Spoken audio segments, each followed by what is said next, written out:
All right.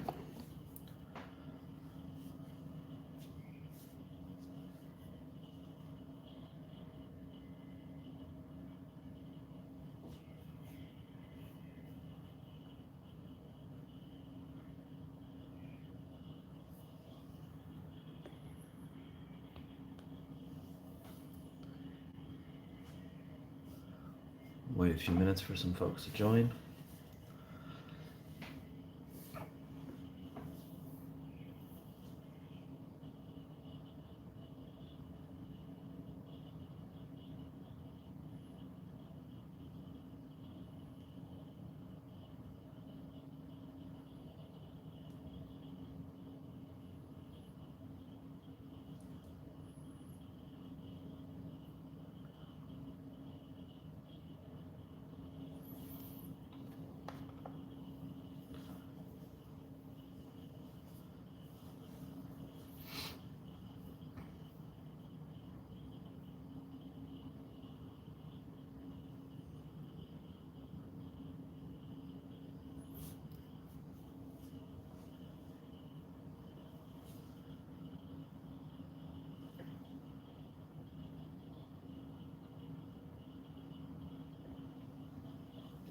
All right, so we'll get started. I'm going to finish up base coating their eyes.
I'm going to make sure your paint is nice and thin for doing their eyes, because you want it to make sure you get good coverage inside the whole eye. And if it spills over a little bit, that's fine. It's going to dry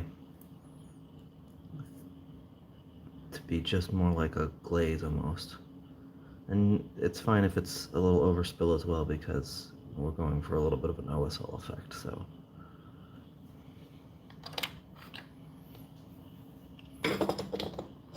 The goal, of course, is for it to look like this at the end.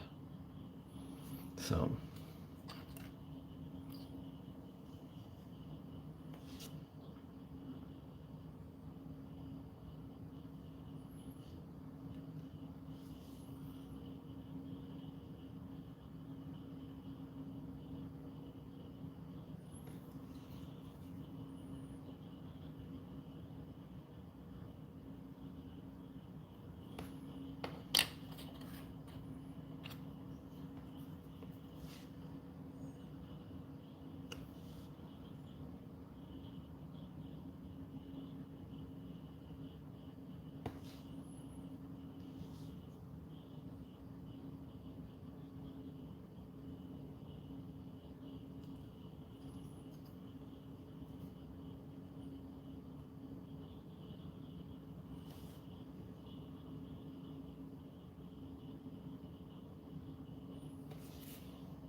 So you'll notice I've already blocked in the colors on the Gauss flare. So that's Warpstone Glow, GW paint, and then just a light wash of the Koala green shade. So mainly just to give it that color and also sink into the recesses. You don't need a ton of wash. And I'm just using the Warpstone on their eyes as well. I'll finish blocking in that color. And then we'll move on to the first step of doing the OSL. So make sure I have a nice good base coat here.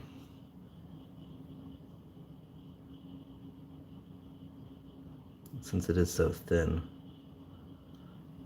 it tends to show through.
So if you're struggling with brushes holding a point, I would definitely recommend investing in some higher quality brushes.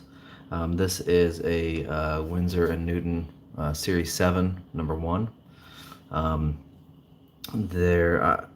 keep a stable of cheap brushes that I buy like 5 for, $4 or whatever,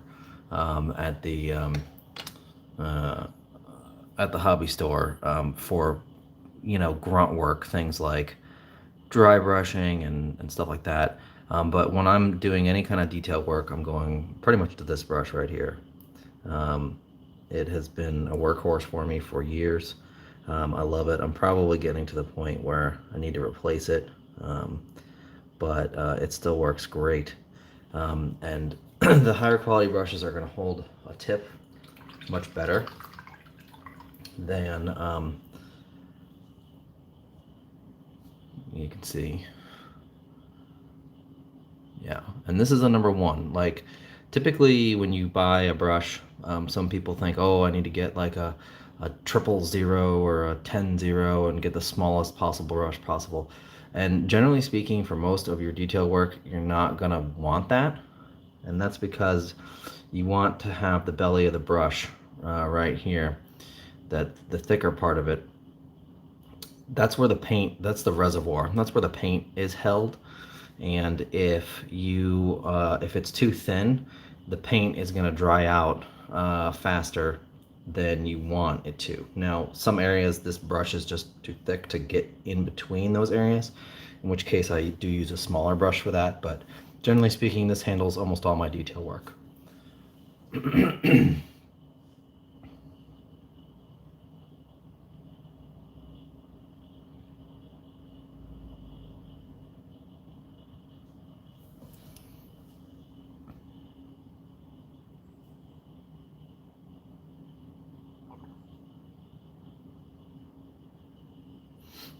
Alright, so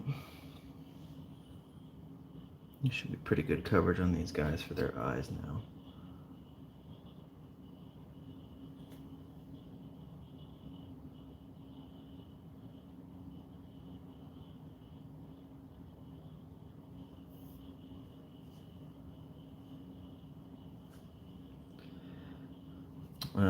Another good brush brand, to answer your question, is also Raphael is another great brush brand. So yeah, there's basically, there are a number of good brands, You're probably gonna end up spending $20 or so for a brush, but it'll be worth it. This brush has lasted me for, God, I can't even tell you, probably a decade or more. But just don't buy the GW expensive brushes. Their brushes are really more of like a middle of the road, medium quality, but they charge you a premium price for them. So like they're like detail brushes or whatever. I don't think they're that good, to be honest. I have tried some of their other brushes, like their base brush, and I have a dry brush that you'll see me use here in a minute. And the dry brush has been solid. I have liked their dry brush, but their detail brushes just aren't up to snuff, in my opinion. All right. So speaking of dry brushing, we're going to use a dry brush here. Obviously, yeah, William, good calls. I forgot about Da Vinci. They are a great brand as well. So your dry brush, I'm going to basically, we're going to hit, oh, I got to paint these cables. We're going to hit it in a motion like this, and then we're going to go up and down right here to hit those cables. But let's first get those cables painted. So, completely forgot about those when I was prepping this last night, but they don't take long.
So for like example, this is just a cheap synthetic brush that I picked up at the hobby store in like a pack of like 5.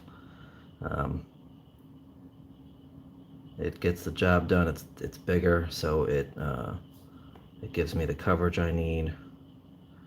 And if something happens to it, then I don't really care because it's dirt cheap.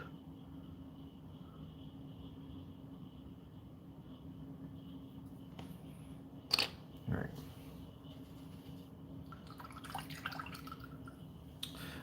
So to go over the colors real quick, we're using Warpstone Glow as the base color for this, and then you want to go with a lighter color after that.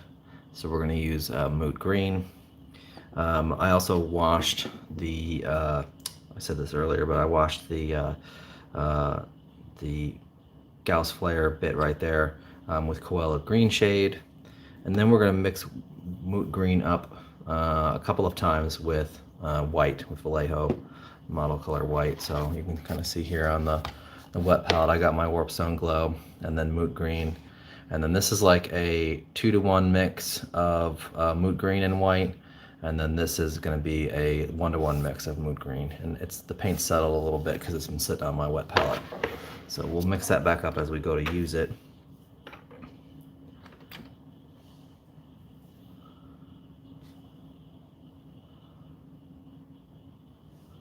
Make sure we got a nice good coverage here.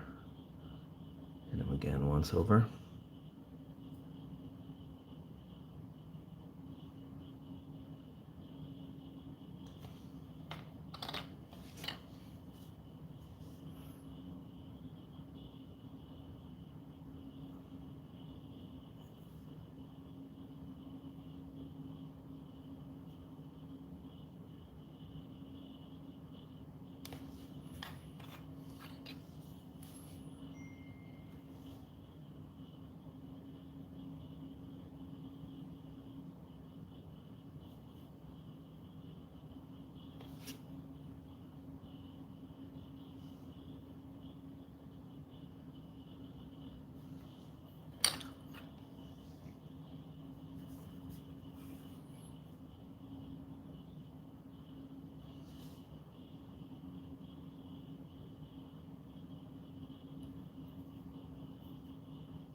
I've not had that experience. I use metallics with my Winsor & Newton all the time. You want to make sure when you're washing your brush that you are getting all of the stuff off, all of the paint, and the metallics have metal flakes in there. So you can also buy brush conditioner, and you should, especially with a higher quality brush, you should buy brush conditioner because it's real sable hair. So just like your own hair, you want to make sure that stays clean. So that's what that brush conditioner is basically shampoo for your hair. There's a number of good products out there.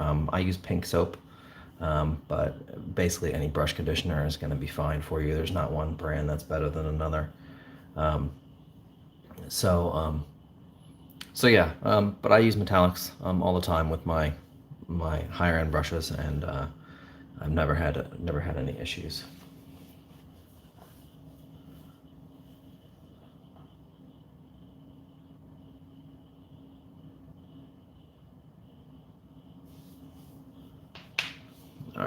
All right. So let's get to dry brushing.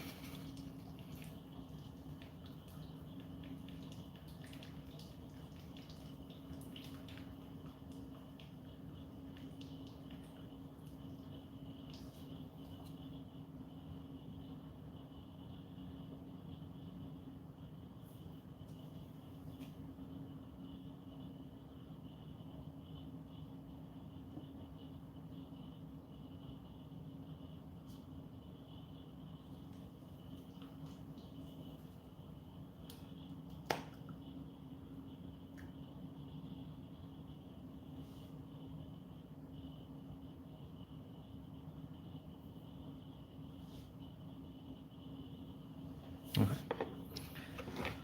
We talked about this on the Discord the other day about dry brushing, and making sure that you have enough of the paint off of the brush. So what I typically do is I get a little bit of paint on here, and then see, I mean, even that is too much. You want to make sure that it's basically almost all gone.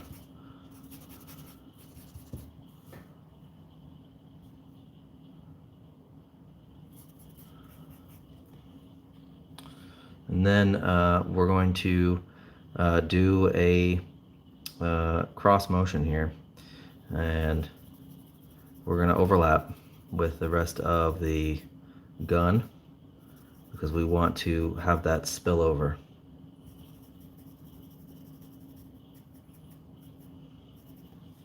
And if you need a little bit more, just come back to this wetter portion. you don't have to always dip it back into the pot.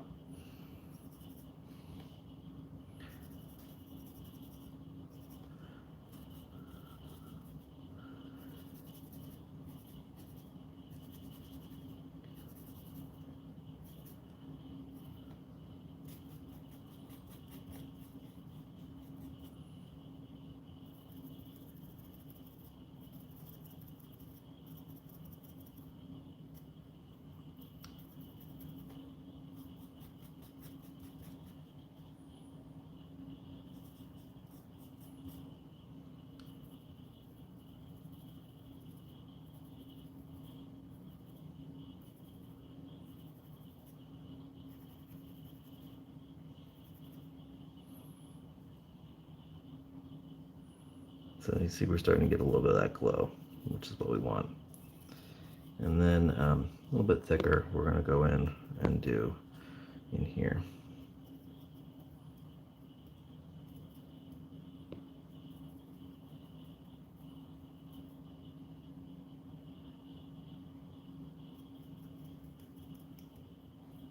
And then of course we got to do the other side as well.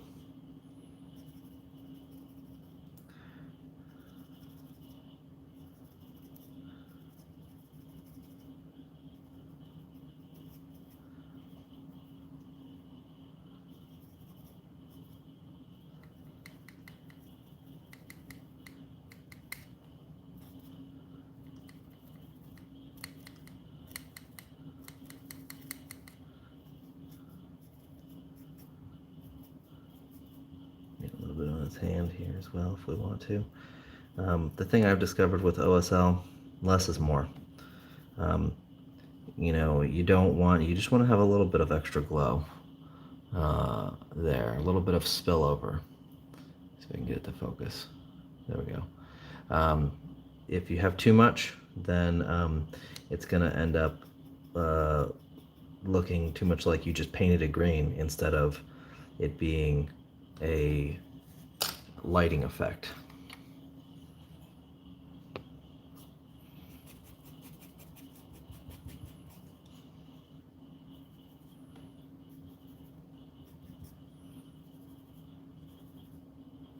So you got too much paint on there.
I try to leave a little bit of the original color showing through at the top here, just because the light is coming from these little orbs, and that's where we want most of it to be highlighted.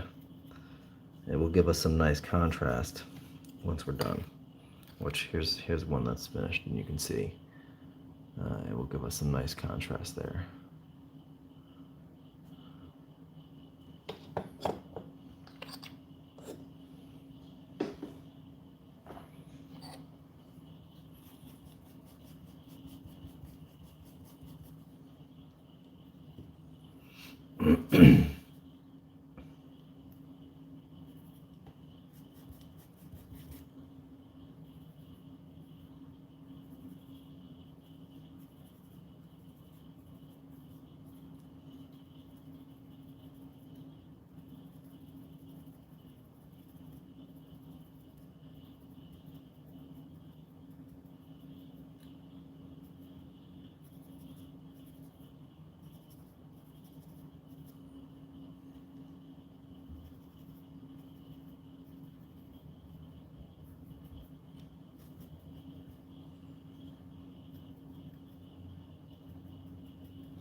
The nice thing about this technique is it's pretty easy. It's very easy to assembly line stuff.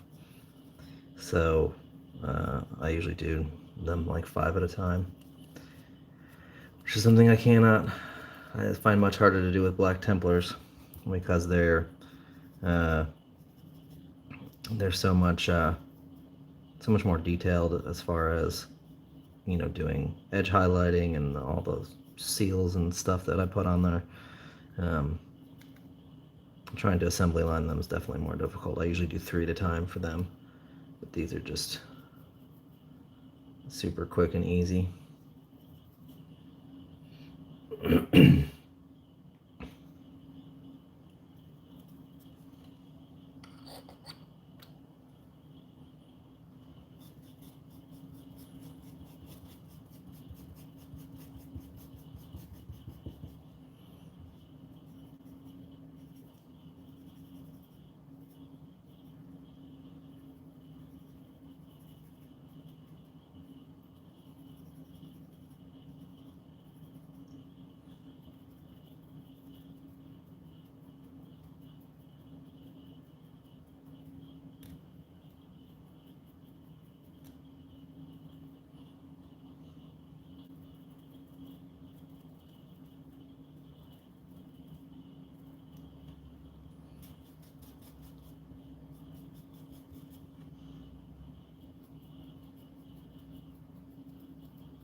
So what are you guys working on this weekend? Any model building, painting, that sort of thing?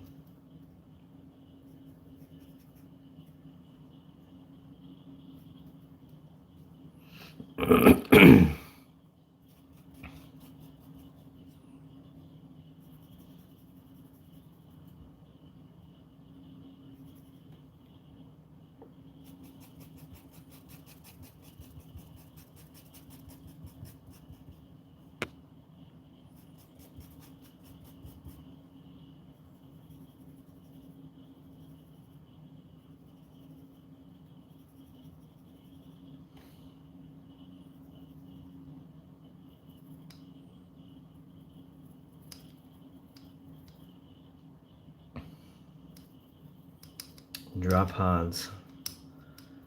They are fun to use. They are a pain to put together and paint.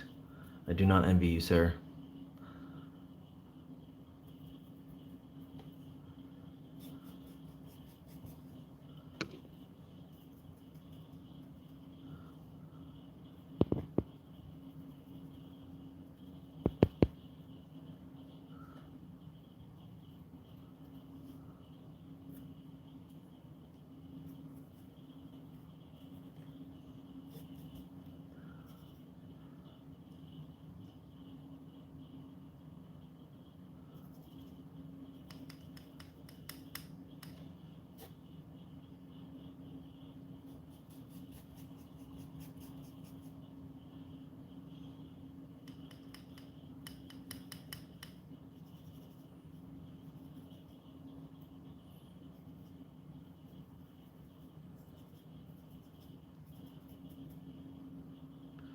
Yeah, drop pods are great models once they're finished. But I have built it and painted several of them in my day, and I look forward to never ever doing that again. They're not a fun model to paint or put together. Just trying to paint that interior stuff, very much a big pain in the butt. Alright, so I think we've got a pretty good base here. Let's get this a little bit right here. The top.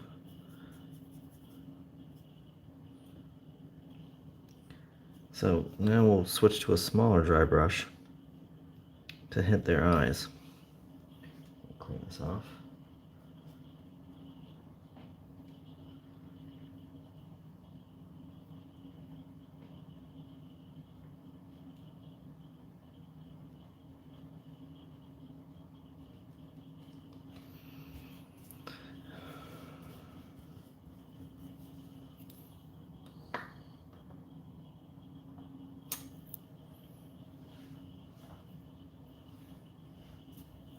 Alright, so once again, I'm just using a cheap synthetic brush. This one's obviously much smaller, and that's what we're going to use to dry brush the area around their eyes.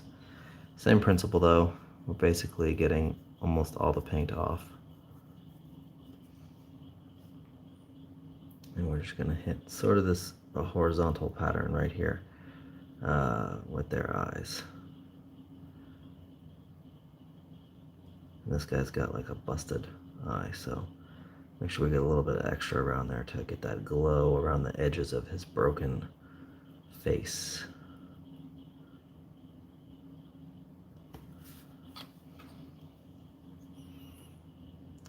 This guy also has a busted face. These new Necrons are very busted. I like the new Necron look though. I think they did a good job making better sculpts while also capturing sort of that like mid-repair look. These guys really are 65 million years old or whatever.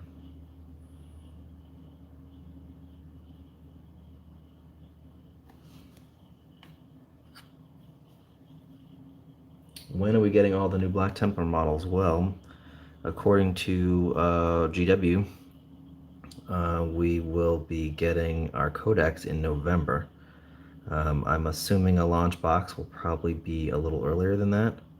I think late September or October would probably be our launch box if orcs are anything to go by.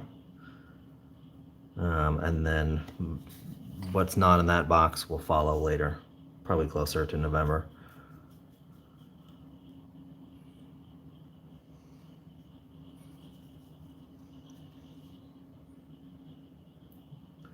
So yeah, you're just going to go horizontally across this. Basically with this, we're just trying to catch the outer edges of the eyelids, the eye sockets here. I'm not worried about the little actual eye on the inside. We're going to paint that in a much brighter color down the road. This is just the glow around it.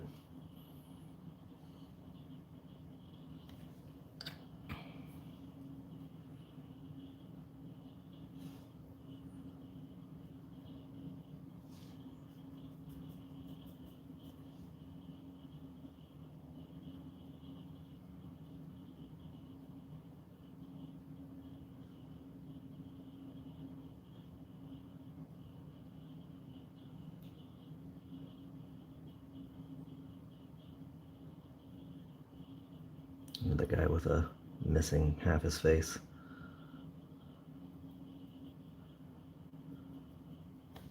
All right.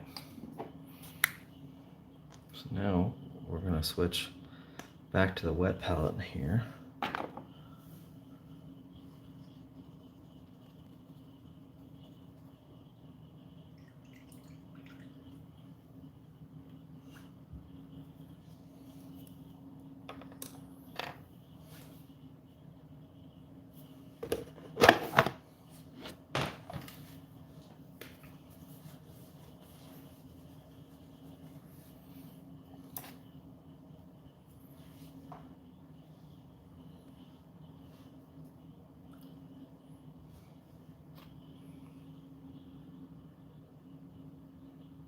All right, so now here's one of our Necrons. We've done our dry brushing around his eyes, the cable here up into this little box to show the cable glowing into it, and then along the edges here, and then also in front to highlight where the gun itself is glowing. So now we're gonna bump up to our 2-to-1 mix of moot green and white.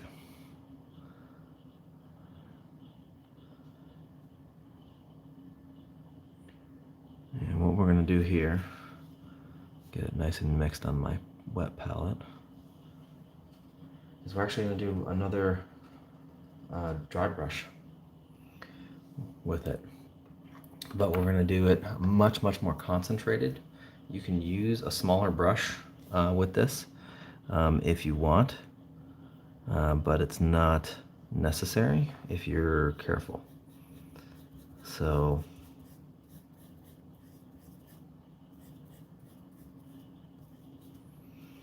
this time we're going to stay focused just right in here. Just a quick little back and forth, just to kind of bring that color up a little bit. Same thing right here. We're going to stick right to the cable itself and not go too far. Here we can just do a little bit on the end, and then right here again we're going to stick just right to the barrel. We're not going to overspill this time. You just want to do it lightly. You don't need a lot here. We just want to get that bit of gradual grade up.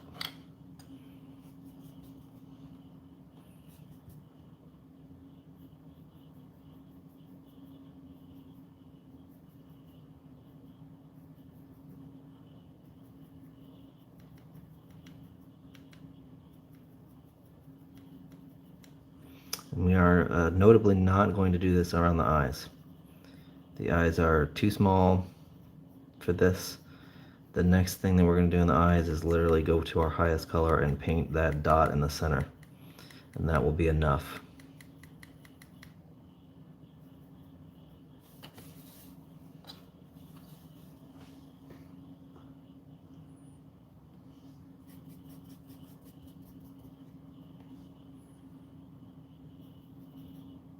A little too much on there.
Alright, so now staying with that same color, we want to make sure that we got it nice and thin on our wet palette.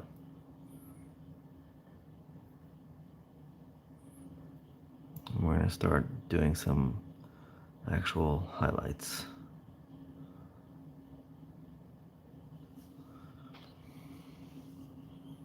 So we're going to come in here.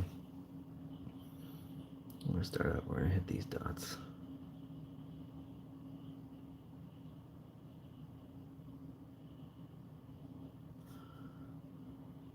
We're also going to come in and hit the front of this.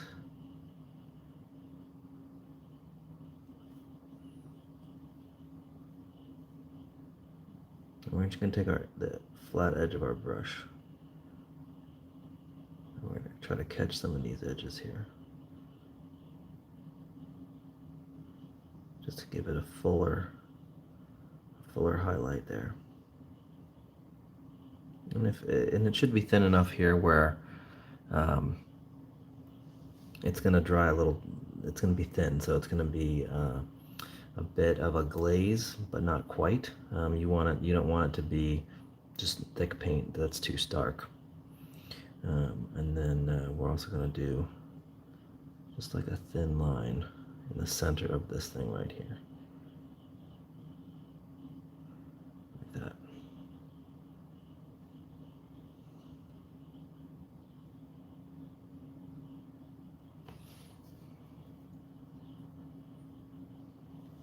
Do the same thing on this one.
Always remember, when in doubt with OSL, less is more. We don't want necessarily a ton of spillover on these areas.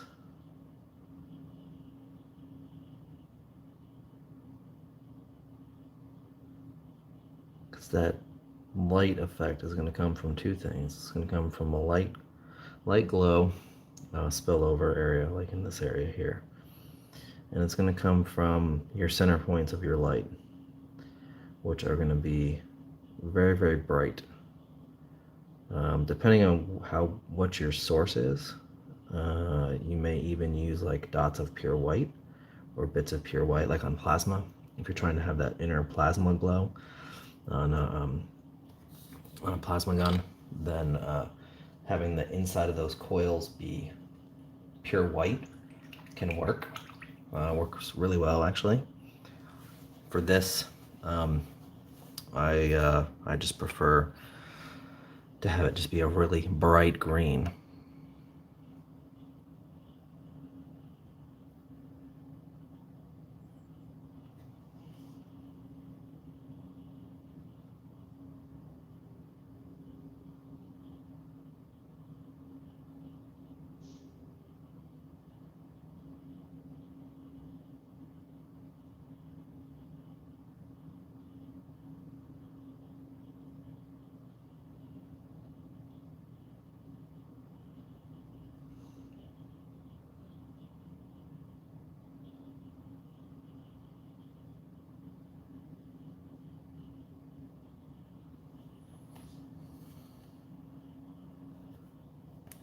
This is sort of like a tutorial for OSL.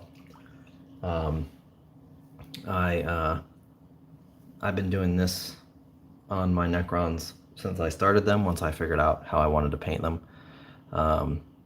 And that's kind of what I have on my desk right now, as far as, what I'm motivated to paint. So I figured it would be a good time to sort of share with you guys, how to do an easy look OSL without too much work, especially when you're like building dozens of warriors. These 5 guys will complete the first of 20. The first 20-man squad. So yeah.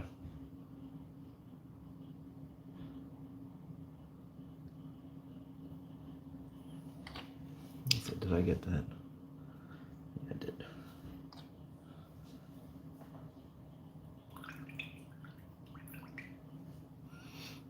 I actually started Necrons. Ironically, I started Necrons about 2 or 3 months before 9th edition dropped, and they got all those new models, which was funny because I hadn't painted the army yet. I had decided on my scheme. I was going to go with this sort of copper colored scheme, and then GW came out with theirs, and it was very similar to mine. I was like, that's funny.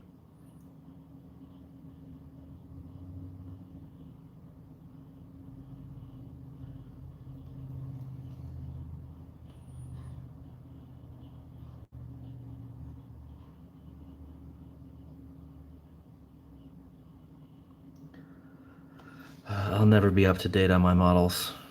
I have such an enormous backlog of stuff that it's never likely to end.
What do you guys think of the new Emperor's Champion model that GW previewed?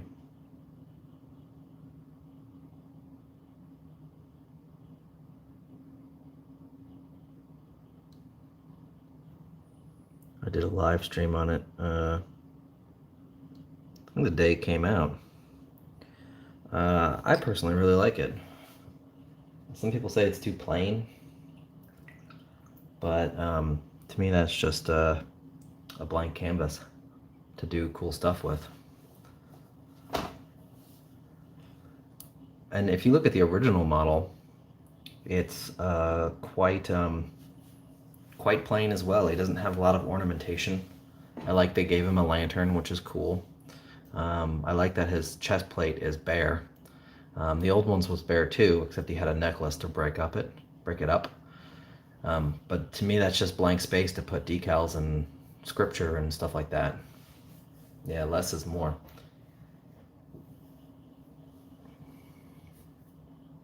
All right, so we're getting pretty close. Here's the finished one on the right. So we're getting pretty close. We just need that final highlight and hit those eyes.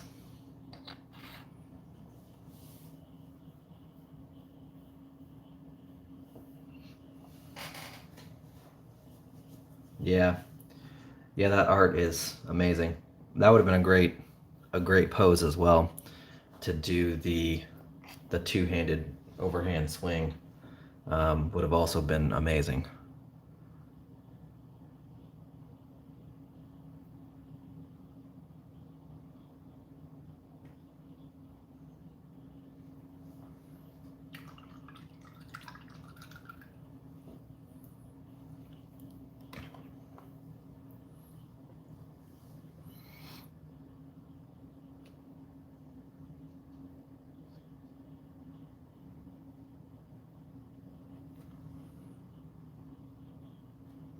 All right.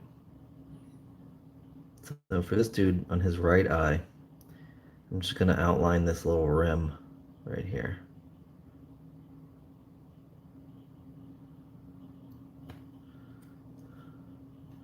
And then you're going to take your paintbrush and you're just going to hit that raised dot in the center.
Yeah, I'm not a fan of the laurels either, but that's an easy fix.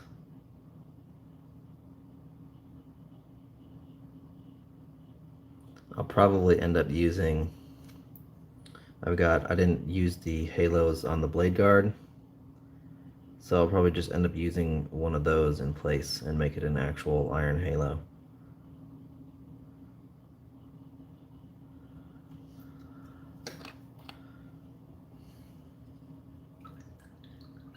Like, I appreciate the nod that they were trying to go for with the laurels on the original, or the current model. Not the original, because there was a one before that. But it just doesn't work as well. I think a halo is going to be better.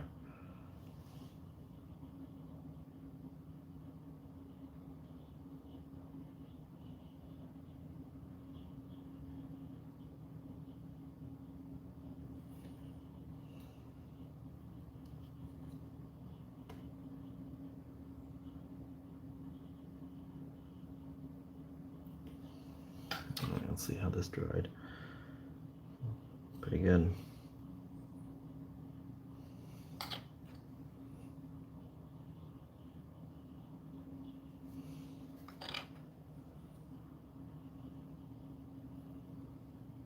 This one might need another dot. If your paint is thin enough, you may want to do two dots because it will help make sure that it's a solid coat. So this is not actually gold. This is Hachette copper. So the recipe for what these guys are is Hachette copper, and then a Nuln Oil wash, and then a dry brush of Canoptech alloy. So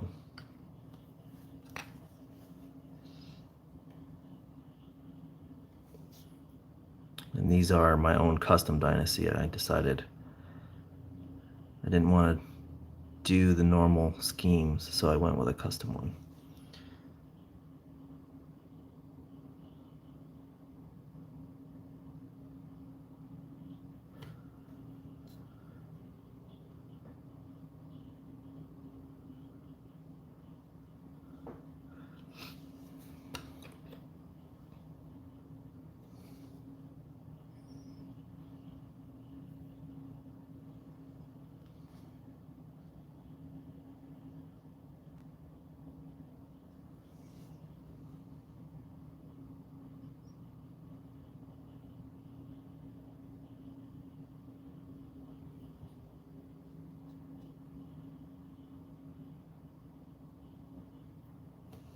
All right.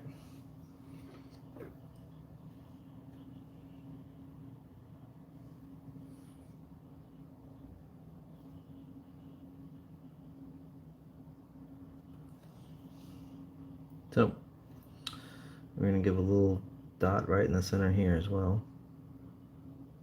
Doesn't have to be perfect or precise. And then we're going to take and we're going to hit the tops of these nodes.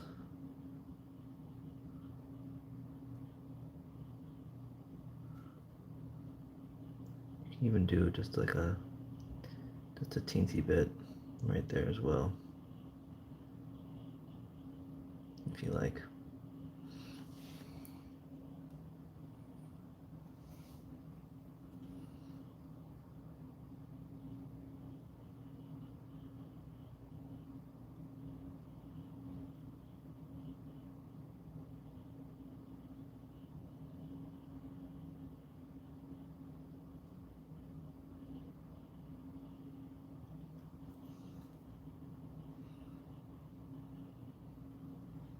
And then we'll hit just the center point right here.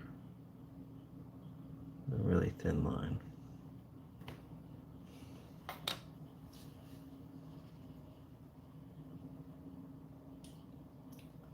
Thanks, Josh. Yeah, I'm pretty pleased with the scheme. I wanted something that was easy and quick because I take long enough to paint my Black Templars. So I didn't want something that was going to take forever to paint the Necrons either. So I decided on something that was going to be quick and easy but still look good. I'm very particular about my models, so I want to make sure that I'm able to do whatever it is I'm doing to my own standards. So it worked out. For vehicles, I do a little different because the large, huge, flat surfaces. I wanted to have something, and plus the vehicles are, you know, much more out in the open, like especially the Canoptech things that roam around while the tomb is slumbering or whatever. So I wanted the vehicles to have an even more weathered look, but still be bronze, or not bronze, but copper. So I used Warp Lock bronze as a base coat, and then a heavy dry brush of the Hachette copper, and then a black wash, Nuln Oil wash, and then I took pure Hachette copper and highlighted all the edges of it, and it came out pretty good, and it still fits with the rest of the army too.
I think we're about finished here.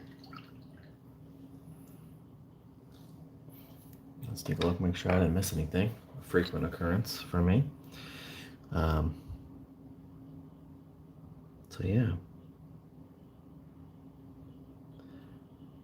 I just had to do a simple OSL that looks good, pops when you see it, but isn't terribly difficult.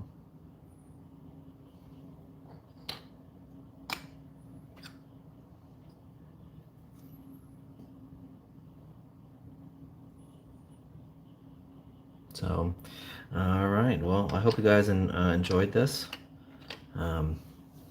Appreciate you getting up early and watching with me while I do a little painting. And check out, we are going to be very soon having a interview with Innes Wilson, who, if you don't know, is one of the best 40K players in the world. He recently won the Overcharged Plasma GT with Black Templars. So we talked to him about his experience there and how to play, how he plays Black Templars, and some tips and strategies and things like that. So um, look out for that. That'll be out this week. Yeah.